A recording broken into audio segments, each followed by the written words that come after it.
Bonjour à tous, j'espère que vous vous portez bien en ces moments un peu troublés, que c'est pas trop ennuyant à la maison. J'aimerais tellement être avec vous ce matin, et tout particulièrement pour cette fête de Pâques.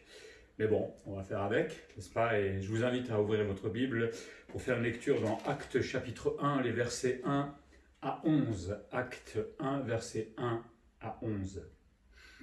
Il est écrit: Théophile, j'ai parlé dans mon premier livre, de tout ce que Jésus a commencé de faire et d'enseigner dès le commencement, jusqu'au jour où il fut enlevé au ciel, après avoir donné ses ordres par le Saint-Esprit aux apôtres qu'il avait choisis. Après qu'il eut souffert, il leur apparut vivant et leur en donna plusieurs preuves, se montrant à eux pendant 40 jours et parlant des choses qui concernent le royaume de Dieu. Comme il se trouvait avec eux, il leur recommanda de ne pas s'éloigner de Jérusalem, mais d'attendre ce que le Père avait promis, ce que je vous ai annoncé, leur dit-il. Car Jean a baptisé d'eau, mais vous, dans peu de jours, vous serez baptisés du Saint-Esprit. Alors les apôtres réunis lui demandèrent: Seigneur, est-ce en ce temps que tu rétabliras le royaume d'Israël? Il leur répondit: Ce n'est pas à vous de connaître les temps ou les moments que le Père a fixés de sa propre autorité. Mais vous recevrez une puissance, le Saint-Esprit survenant sur vous, et vous serez mes témoins à Jérusalem, dans toute la Judée, dans la Samarie et jusqu'aux extrémités de la terre. Après avoir dit cela, il fut élevé pendant qu'ils le regardaient, et une nuée le déroba à leurs yeux. Et comme ils avaient les regards fixés vers le ciel, pendant qu'ils s'en allaient, voici deux hommes vêtus de blanc leur apparurent et dirent: Hommes galiléens, pourquoi vous arrêtez-vous à regarder au ciel? Ce Jésus qui a été enlevé au ciel du milieu de vous viendra de la même manière que vous l'avez vu allant au ciel. Donc je disais, faites de Pâques confinés.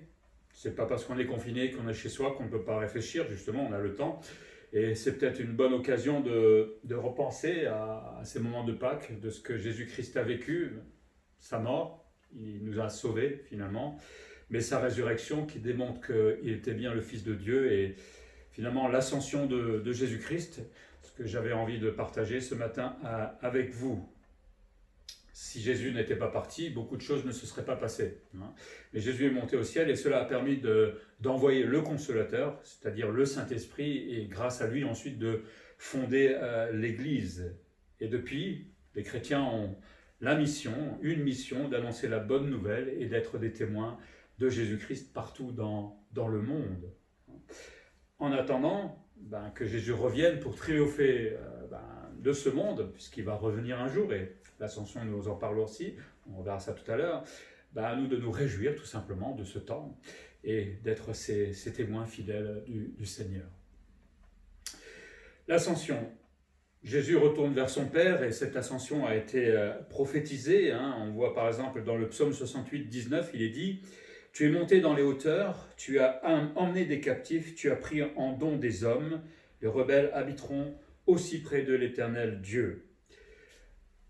Parle de l'élévation de Jésus-Christ au ciel, et le psaume 110.1 dit, psaume de David, Parole de l'Éternel à mon Seigneur, assieds-toi à ma droite, jusqu'à ce que je fasse de tes ennemis ton marche-pied. En attendant que Jésus revienne, que le monde entier lui soit soumis, il se tient à la droite du Père. Même Jésus lui-même, pendant son ministère, l'avait annoncé plusieurs fois et dans plusieurs textes. Je ne vais pas aller voir les textes, mais vous pouvez aller les chercher si vous voulez dans les évangiles. Les événements qui se sont produits, Jésus est donc ressuscité, il a achevé sa mission pour laquelle il était venu, c'est-à-dire d'aller mourir sur la croix pour les pécheurs, afin qu'il puisse être gracié grâce à son sang qu'il a versé. Et 40 jours après Pâques, Jésus va réunir les disciples, et puis il va être enlevé pour être enfin glorifié au ciel par le Père. Le lieu de l'ascension, on a deux passages qui en parlent. Matthieu 28, 16 qui parle de Galilée, sur la montagne que Jésus avait désignée. Et puis en Luc 24, 50, il est dit: Jésus emmena ses disciples à Béthanie, c'est-à-dire au sud-est de Jérusalem. On ne sait pas exactement le lieu précis. Je ne pense pas que c'est beaucoup d'importance non plus. Mais on peut à peu près situer géographiquement. Il y aura des promesses et aussi une mission que le Seigneur va confier à ses disciples. Avant l'ascension, Jésus avait promis à ses disciples la venue du Saint-Esprit, le Consolateur, et cela se fera à la Pentecôte. Et en même temps, quand on a lu dans les Actes, quand Jésus a été enlevé, les anges vont parler aux disciples et vont faire une promesse que Jésus va revenir, de la même manière qu'il est monté au ciel. Il va revenir un jour, et en attendant, ils avaient leur mission. Promesse aussi qu'il sera avec nous jusqu'à la fin du monde. Dans Matthieu 28, il est dit qu'il sera avec nous tous les jours et jusqu'à la fin du monde. C'est une promesse qu'il nous fait et qui tiendra jusqu'à la fin. Donc, nous avons la joie de savoir que le Seigneur est avec nous chaque jour et tout particulièrement en ces moments de Corona. Promesse aussi de sa bénédiction, puisqu'il est dit dans le texte, dans Luc, qu'il bénit les disciples pendant qu'ils montaient en fait au ciel. Il bénira ses disciples et aujourd'hui on profite toujours de cette bénédiction. Première bénédiction, je crois, et c'est pas la moindre, c'est d'être déjà sauvé avec l'espérance de pouvoir être un jour avec lui pour l'éternité, mais une bénédiction au quotidien, puisque le Seigneur prend soin de chacun d'entre nous dans toutes les situations possibles. À nous de lui faire évidemment confiance. Et puis, promesse, mais aussi mission, parce que voilà, le Seigneur a fait sa mission, il l'a accomplie jusqu'au bout. Maintenant, c'est à nous, en tant que chrétiens, de faire son œuvre d'une certaine manière. En Matthieu 28, 19, il envoie ses disciples pour faire des disciples dans le monde. En tant qu'ambassadeurs de Christ, nous sommes appelés à évangéliser, à annoncer cette réconciliation qu'il veut avec quiconque l'accepte tout simplement. En Marc 16, 19 à 20, on voit que le Saint-Esprit et Jésus vont aider les disciples pour propager sa parole. Tout seul, on n'aurait jamais pu le faire, je l'ai déjà dit plusieurs fois, on en aurait été complètement incapable, mais le Seigneur et le Saint-Esprit œuvrent avec nous à partir du moment que nous voulons témoigner, que nous voulons agir pour le Seigneur. C'est une chance que nous avons. Donc si nous disons que nous n'y arrivons pas, qu'on n'ose pas témoigner, qu'on ne sait pas comment faire, priez, demandez au Seigneur de vous aider, et il va vous aider grâce au Saint-Esprit, et il vous donnera les mots et les moyens d'évangéliser tout simplement. Pas la peine de faire compliqué des fois, les choses simples des fois sont plus efficaces que les choses compliquées. Mais en tout cas, j'ai des aides avec moi dans ce domaine-là, et merci Seigneur pour cela. Donc l'ascension nous rappelle non seulement ce que Jésus est à la droite du Père aujourd'hui, mais rappelle aussi que nous avons notre rôle maintenant à jouer. Il a fait le sien, maintenant c'est notre rôle en tant que chrétien, en tant qu'Église, avec toute l'aide qu'il nous apporte au quotidien. Deuxième chose que je vois dans ce texte, c'est les effets de l'ascension pour Jésus-Christ d'abord. On verra ensuite pour le chrétien, mais il y a eu des effets. Première chose, c'est que Jésus est glorieux, il a été glorifié. Et on va lire dans Philippiens chapitre 2, les versets 5 à 11, les plus beaux passages pour certains qui lisent. Philippiens chapitre 2, versets 5 à 11, et il est écrit « Ayez en vous les sentiments qui étaient en Jésus-Christ, existant en forme de Dieu, il n'a point regardé son égalité avec Dieu comme une proie à arracher, mais il s'est dépouillé lui-même en prenant une forme de serviteur. En devenant semblable aux hommes, il a paru comme un vrai homme. Il s'est humilié lui-même, se rendant obéissant jusqu'à la mort, même jusqu'à la mort de la croix. C'est pourquoi aussi Dieu l'a souverainement élevé et lui a donné le nom qui est au-dessus de tout nom, afin qu'au nom de Jésus, tout genou fléchisse dans les cieux, sur la terre et sous la terre, et que toute langue confesse que Jésus-Christ est Seigneur, à la gloire de Dieu, le Père. Après l'humiliation, tout ce que le Seigneur a subi sur la croix, mais aussi des gens, de l'injustice totale qu'il a acceptée malgré tout, maintenant c'est la gloire. Jésus a été souverainement exalté, il est maintenant Seigneur, il est le Christ, il est à la droite du Père, et il est pleinement en gloire. Beaucoup de souffrance, mais il est glorifié aujourd'hui. Il est assis dans les lieux célestes, nous dit Éphésiens, il est le premier avant tout, avant nous, avant tout sur ce qui existe, nous dit Éphésiens chapitre 2, verset 6. Il est maintenant retourné tout simplement à la place qu'il avait avant, mais en plus, cette fois, il a permis que les pécheurs puissent être sauvés. Hébreux 12, 2 nous dit qu'il est assis à la droite de Dieu, tout lui est soumis, les anges, les autorités, toutes les puissances, rien ne peut aller contre lui puisque tout lui est soumis. Et ça, c'est mon Seigneur à moi. Et j'imagine au quotidien que quand je prie, quand je demande au Seigneur de m'aider, j'adresse ma prière à celui à qui tout est absolument soumis. On a de la chance, quelque part. Jésus est couronné de gloire et d'honneur à cause de la mort sur la croix, nous dit Hébreux 2, 9. Mais celui qui a été abaissé pour un peu de temps au-dessous des anges, Jésus, nous le voyons couronné de gloire et d'honneur à cause de la mort qu'il a soufferte, afin que par la grâce de Dieu, il souffrit la mort pour tous. Le Seigneur a souffert cette mort pour moi, que je méritais à cause de mon péché, mais il l'a accepté, et aujourd'hui, à cause de cela, il est honoré dans le ciel, il est couronné de gloire et d'honneur. Il est également roi et souverain sacrificateur.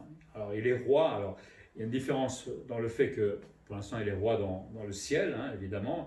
Il règne de façon céleste, et il est à la droite du Père, mais pour l'instant, son règne n'est pas encore imposé sur la terre. Ça va venir, c'est un peu comme David, à un moment il était roi d'Israël, mais il ne pouvait pas régner, parce qu'on le poursuivait.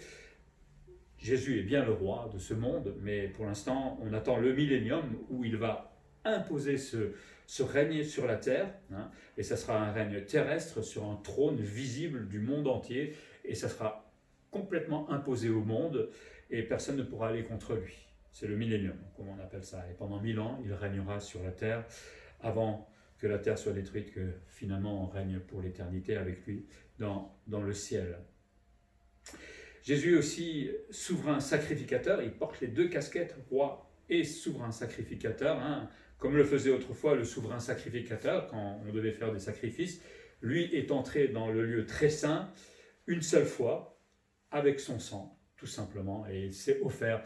Non seulement il est celui qui a présenté le sacrifice, mais en plus lui-même était le sacrifice qu'il a offert. Sacrifice parfait, différence avec les animaux qui couvraient le péché seulement, mais le sacrifice de Jésus, lui, efface totalement le péché. Il est rentré une seule fois pour toutes avec son sang et il a accompli l'œuvre d'expiation une fois pour toutes et pour tous ceux qui se repentent et tous ceux qui sont chrétiens évidemment, nous en bénéficions pour toujours. Il n'y a plus besoin de refaire 1 ou 2 ou 3 sacrifices, ça a été réglé une fois pour toutes. Donc on voit là les deux casquettes de Jésus-Christ, autant il est roi, autant il est souverain sacrificateur. Il est également tout-puissant, puisque la Bible nous dit qu'il a reçu tout pouvoir sur le ciel et sur la terre. Toute autorité lui ont été données sur cette terre, même si pour l'instant il permet certaines choses, et autorité dans le ciel. On voit par exemple Satan qui se présente devant Dieu avec Job, et Satan ne fait pas ce qu'il veut non plus. Mais sur la terre, je suis absolument certain qu'il y a des choses qui ne se font pas, tout simplement parce que le Seigneur freine les hommes dans leur folie, bien souvent. Donc il règne, mais quand il viendra pendant 1000 ans, là par contre, tout marchera à la baguette, puisque c'est lui qui régnera absolument parfaitement. Le chrétien, donc, on l'a dit, profite de tous ces pouvoirs, non seulement au quotidien, puisqu'il prend soin de chacun d'entre nous, mais aussi dans la mission qu'il a à accomplir. Alors oui, des fois il y a des persécutions, parfois il y a des martyrs, certes, le Seigneur le permet, il a ses raisons, mais ça ne veut pas dire qu'il n'était pas avec Étienne au moment où il devait mourir. Il est aussi avec tous ceux qui sont dans l'Église persécutée aujourd'hui, j'en suis convaincu, et il y a souvent des beaux témoignages dans ce domaine-là. Le Seigneur est à côté de nous et nous donne la force de supporter les situations les plus difficiles. On n'a pas trop à se plaindre en France, à part 2-3 moqueries de temps en temps, mais en général ça va. Mais il est avec nous pour autant. Et il attend le triomphe, tout simplement, définitif sur ses ennemis. Parce qu'un jour, ce monde qui croit être, livré à lui-même et faire comme il a envie, politique, gouvernement, tout ça devra s'arrêter quand Jésus-Christ l'avait décidé.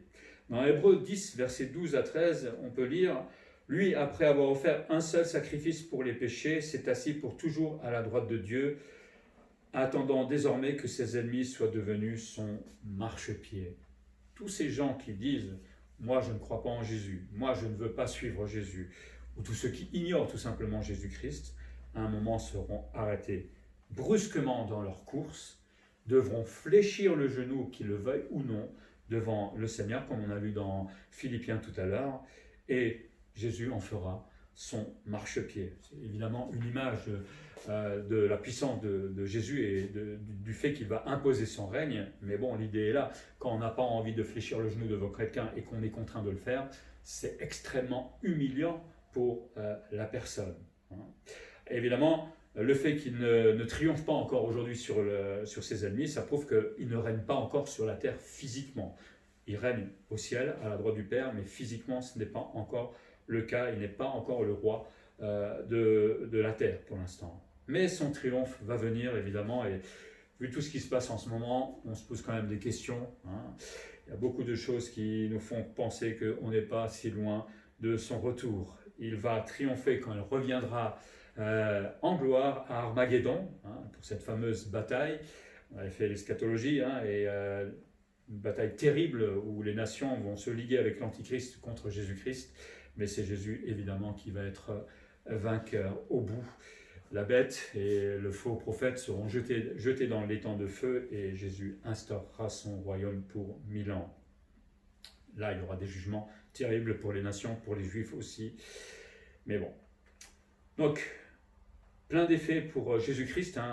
Gloire, il est devenu roi et souverain sacrificateur, il est tout-puissant.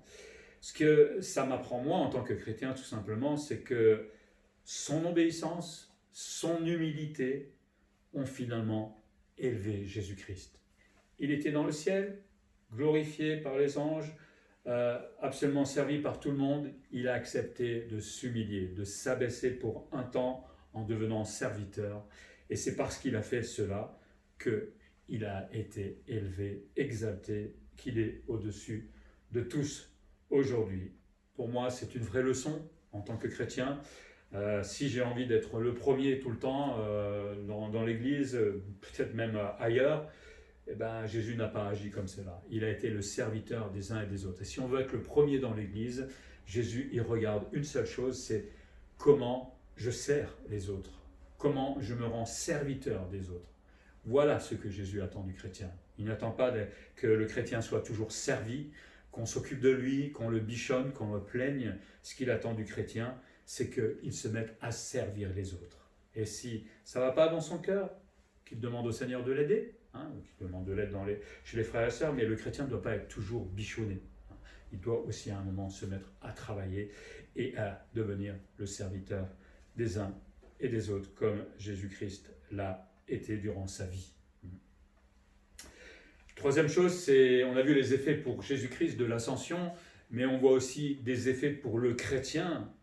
L'ascension a eu lieu, on l'a dit, et en montant au ciel, il a permis que le Saint-Esprit soit, que nous puissions avoir le Saint-Esprit, et tout cela nous permet, nous, aujourd'hui, d'œuvrer dans l'Église. Il l'a dit à ses disciples, vous serez mes témoins. Vous allez dire tout ce que vous avez vu, entendu, et parler de moi à quiconque veut bien l'entendre. Et ce n'est pas juste un témoignage en disant vous voulez bien témoigner si vous avez un peu de temps.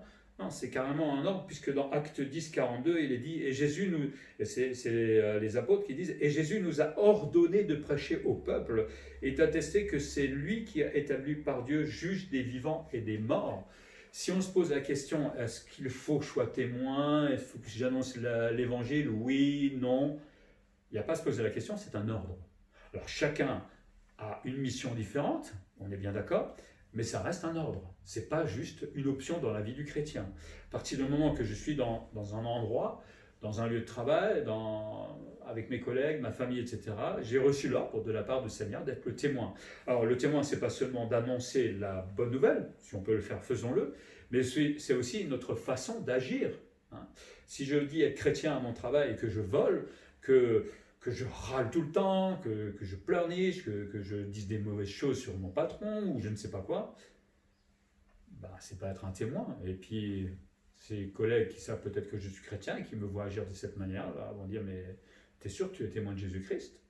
Alors, on peut ne pas être parfait, on est bien d'accord, mais quand même, je suis témoin de Jésus-Christ, je suis le disciple du Seigneur, et en tant que disciple, je veux faire ce que lui a fait, autant avoir un bon comportement, autant annoncer la bonne nouvelle aux pécheurs.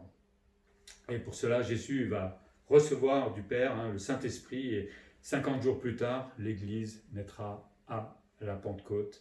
Et depuis, cette église a bien grandi, hein, et elle s'est répandue dans le monde entier. Et c'est formidable de voir qu'il y a encore un témoignage aujourd'hui, plus de 2000 ans après. Et ces disciples, justement, à ce moment-là, à la Pentecôte, vont devenir les témoins. Sans le Saint-Esprit, c'était impossible.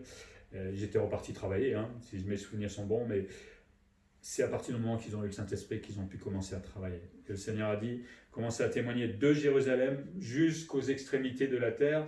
Alors les extrémités de la terre, certains pensent que c'était Rome, hein, parce qu'ils ne connaissaient pas plus loin, je pense. Après, nous, aujourd'hui, on sait que les extrémités de la terre, on peut les atteindre, hein, quasiment toutes. Et ça a été fait depuis ce temps-là.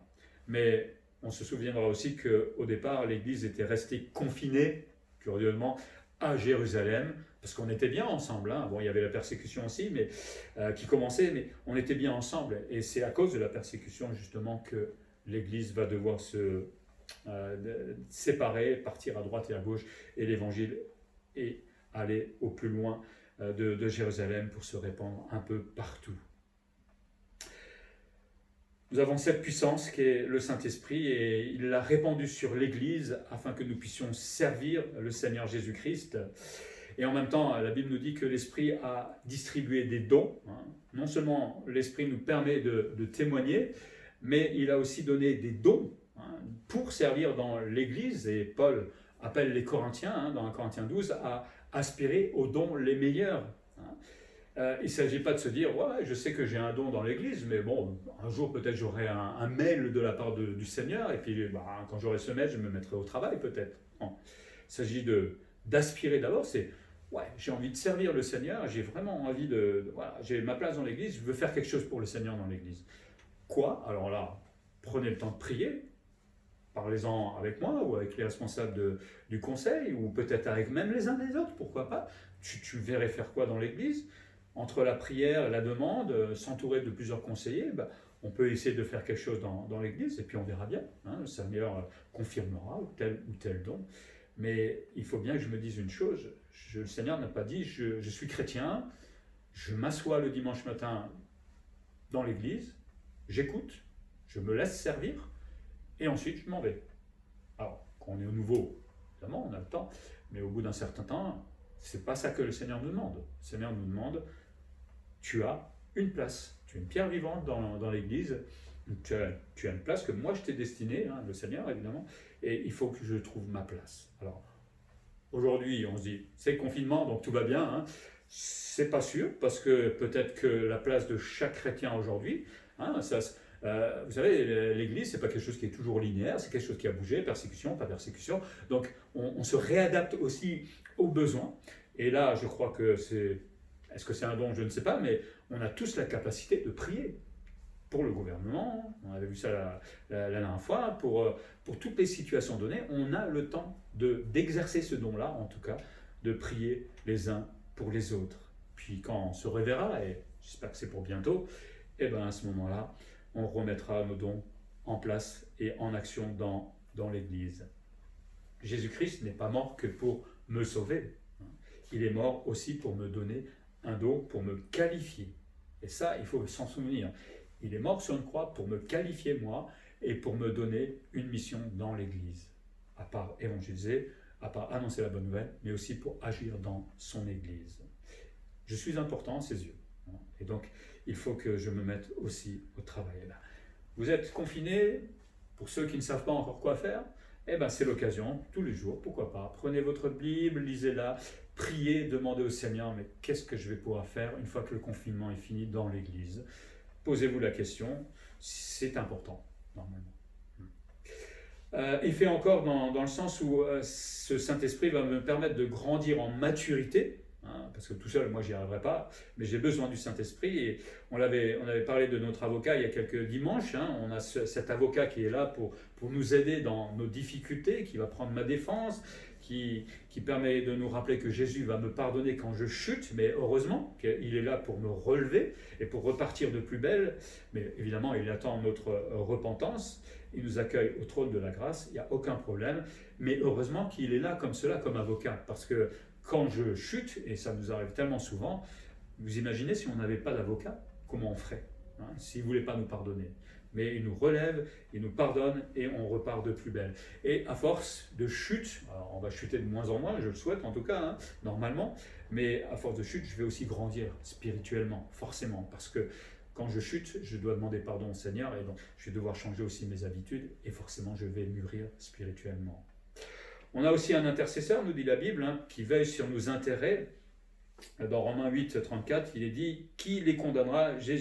Christ est mort, bien plus il est ressuscité, il est à la droite de Dieu, donc après l'ascension, et il intercède pour nous. » Non seulement le Seigneur veut être notre avocat, prendre notre défense, mais tous les jours, à chaque moment, il intercède en notre faveur auprès du Père.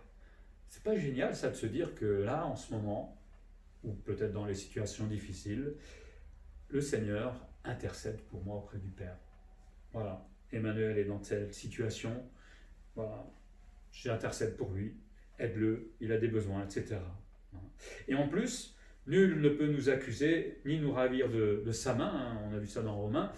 Si je suis tombé, et ça m'arrive hélas, le diable peut-être m'accuser un temps, mais si je demande pardon, je sais que je suis justifié de toute façon et que quand je demande pardon, le Seigneur me restaure. Hein, comme j'ai été justifié au moment de ma conversion, le diable ne peut pas m'accuser. C'est Dieu, c'est Jésus qui justifie, qui nous justifie. Donc il ne peut pas m'accuser et rien ne peut nous ravir de sa main. Nous avons la sécurité du salut en tant que chrétiens.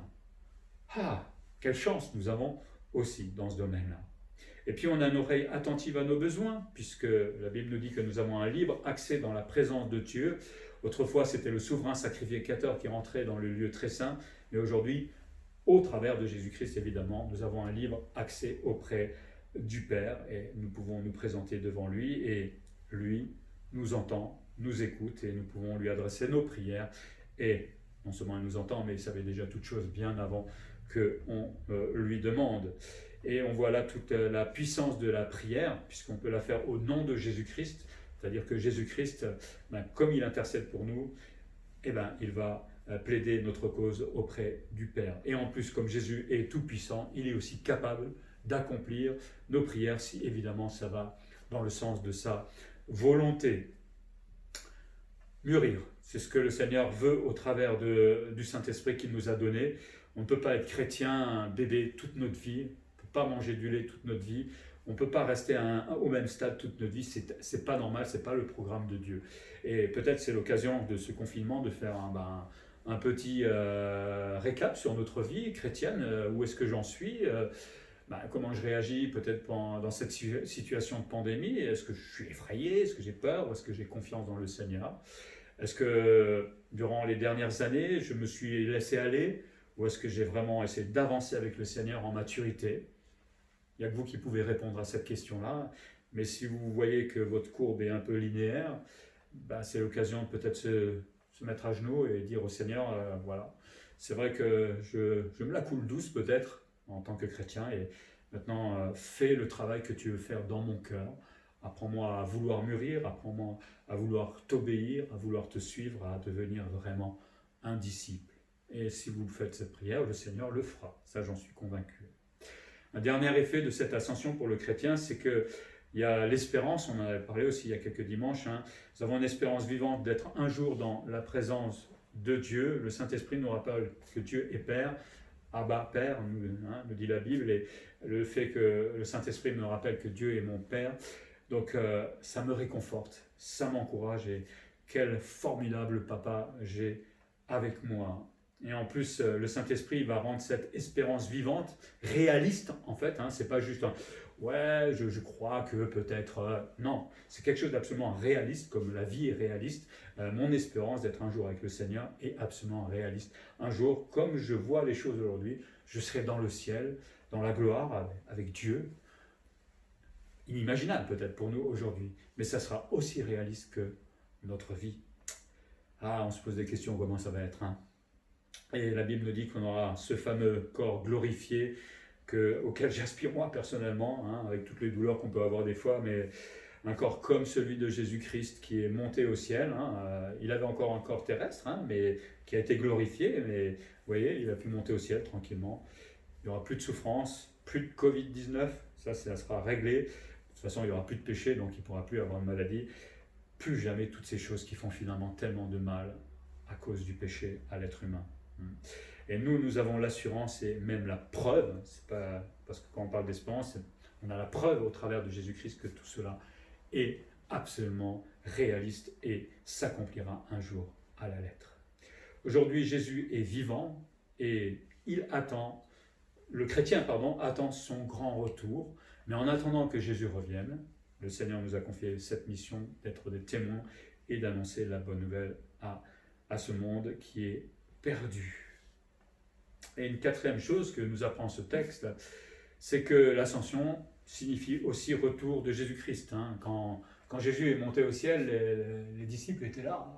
C'est vrai que ça n'arrive pas tous les jours. Évidemment, déjà, ils devaient être bien étonnés, mais les anges vont les ramener sur la terre, j'ai envie de dire, et leur dire, voilà, il est parti, mais il va aussi revenir un jour. Son ascension donc signifie aussi retour de Jésus-Christ.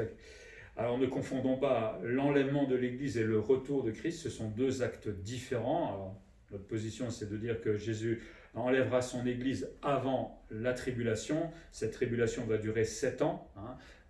Les fléaux terribles qui vont tomber sur la terre, vous pouvez voir ça dans l'Apocalypse. La colère de Dieu qui va se déverser finalement sur la terre, et au bout de ces 7 ans, Jésus-Christ va revenir en gloire pour cette fameuse bataille d'Armageddon. La grande différence entre les deux actes, c'est que l'enlèvement de l'Église, c'est quelque chose qui sera discret. Ça se fait en un clin d'œil. D'un seul coup, tous les chrétiens nés de nouveau seront enlevés.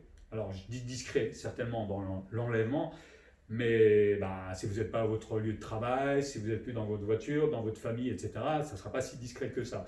Donc, sur le moment, on ne le verra pas, parce que c'est un clin d'œil, mais d'un seul coup, il y a beaucoup de gens qui vont se poser des questions.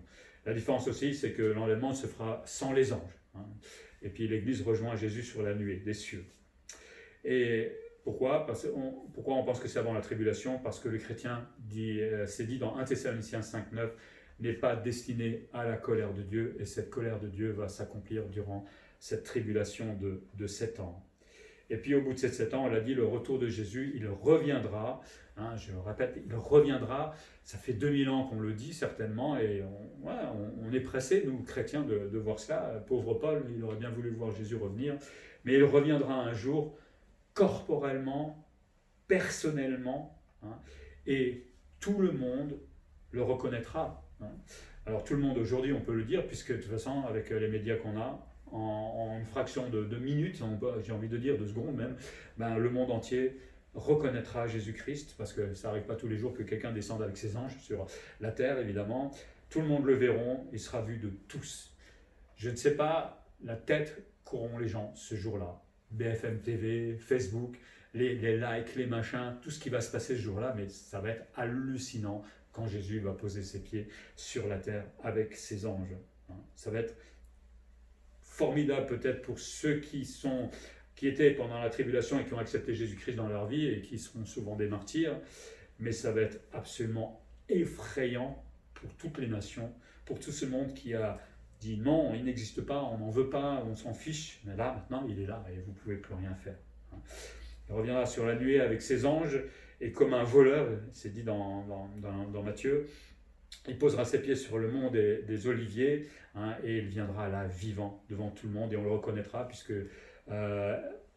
Zacharie nous rappelle qu'il a encore les marques des clous dans les mains et certainement dans les pieds, et sur le côté il a certainement encore le trou, donc dans le flanc, et donc c'est Jésus-Christ qui revient. Mais cette fois, il ne reviendra pas en simple serviteur pour servir l'homme, cette fois il reviendra en juge des nations, juge d'Israël, et là ça ne rigolera pas. Et des morts, il va y en avoir. Le corona à côté, c'est rien du tout par rapport à ces jugements qui vont avoir lieu. Et à ce moment-là, il instaurera son règne pendant 1000 ans, comme le dit le psaume 2, avec une verge de fer. Là, il n'y aura pas de tricherie, il n'y aura pas de choses d'arnaque. Là, dès que vous péchez, Jésus va régler le problème immédiatement. On en rêverait aujourd'hui, oui et non. Est-ce que nous-mêmes, on est assez parfaits peut-être pour désirer une telle gestion de la justice? Je ne sais pas. En tout cas, là, de toute façon, personne ne dira rien, puisque c'est Jésus qui régnera comme juge. L'attitude du chrétien en attendant le retour de Jésus, on l'a dit, nous, on aspire, alors pas au retour, mais plutôt à l'enlèvement de Jésus-Christ.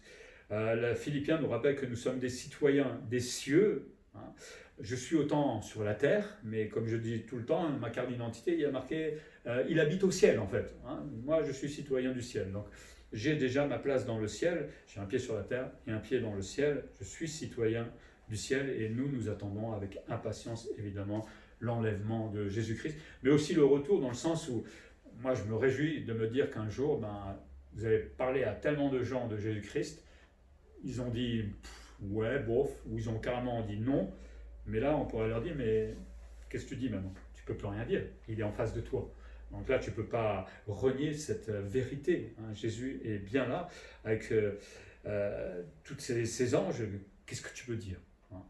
Nous, ça nous rend impatients, évidemment, parce pas qu'on a envie d'avoir raison, mais on a envie que Jésus soit glorifié, tout simplement. Ça doit nous réjouir, ça doit aussi nous encourager, et surtout en cette période d'épreuve, de difficulté, hein, on a une belle espérance et nous pouvons y penser, ça nous fera que du bien.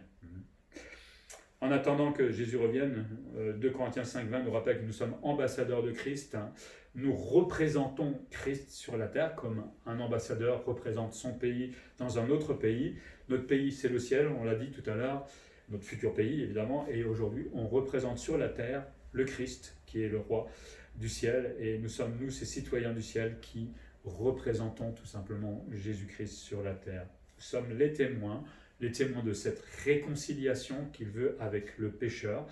Je suis là pour dire à celui qui veut bien écouter, tu es dans le péché, comme moi évidemment, je l'étais, tu es dans le péché, mais le Seigneur veut te faire grâce.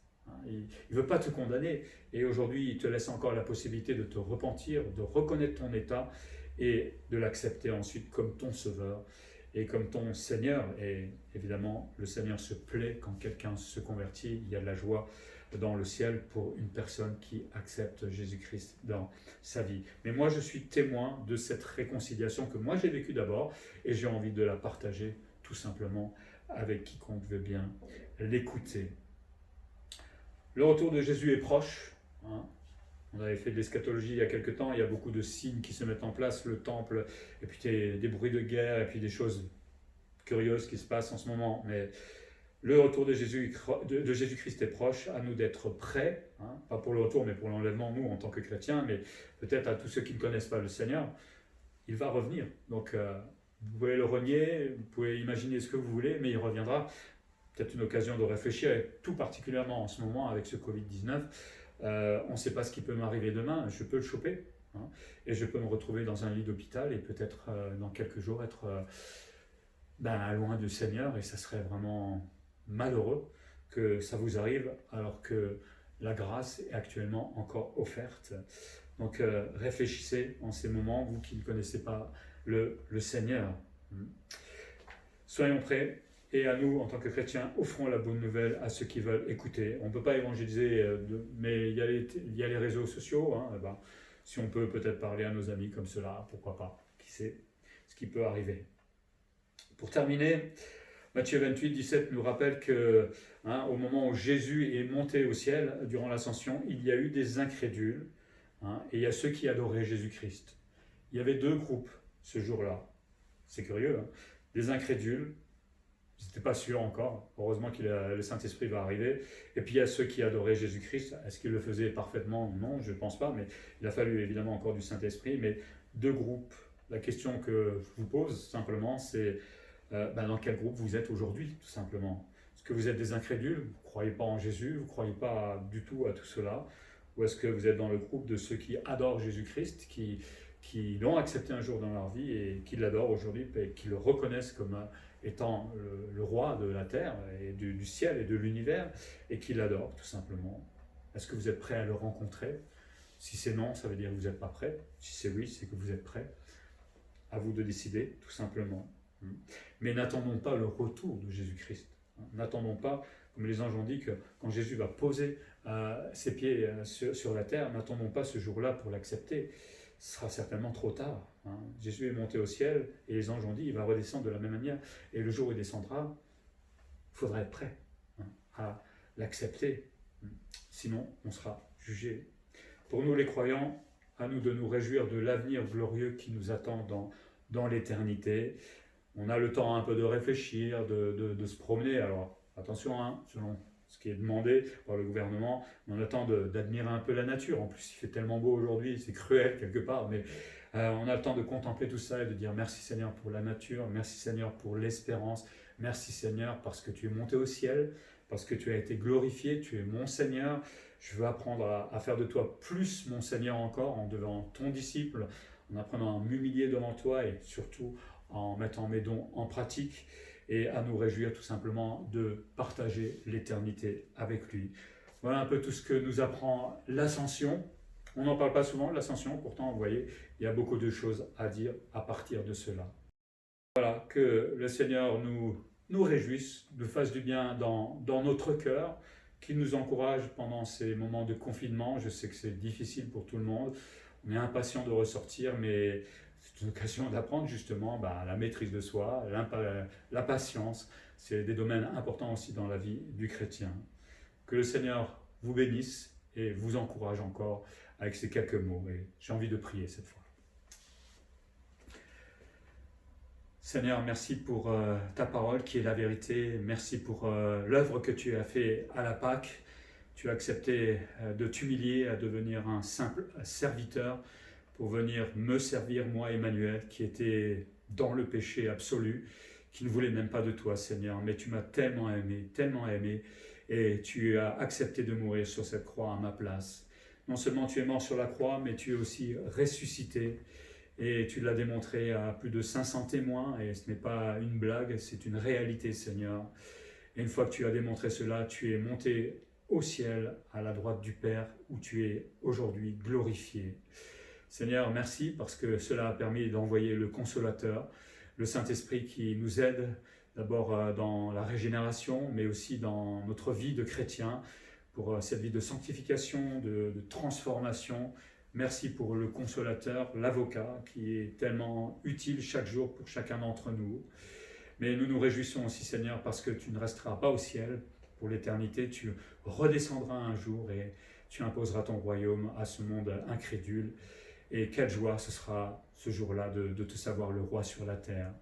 Et puis tout n'est pas fini, Seigneur, puisque cette terre disparaîtra et tu vas en créer une nouvelle et nous partagerons l'éternité avec toi pour toujours, avec un corps glorifié, sans plus aucun péché. Je crois que chaque chrétien aspire à être dans cet état-là. Voilà, tout cela, c'est grâce à toi, Seigneur, et nous voulons te glorifier pour cela. Au nom de Jésus-Christ.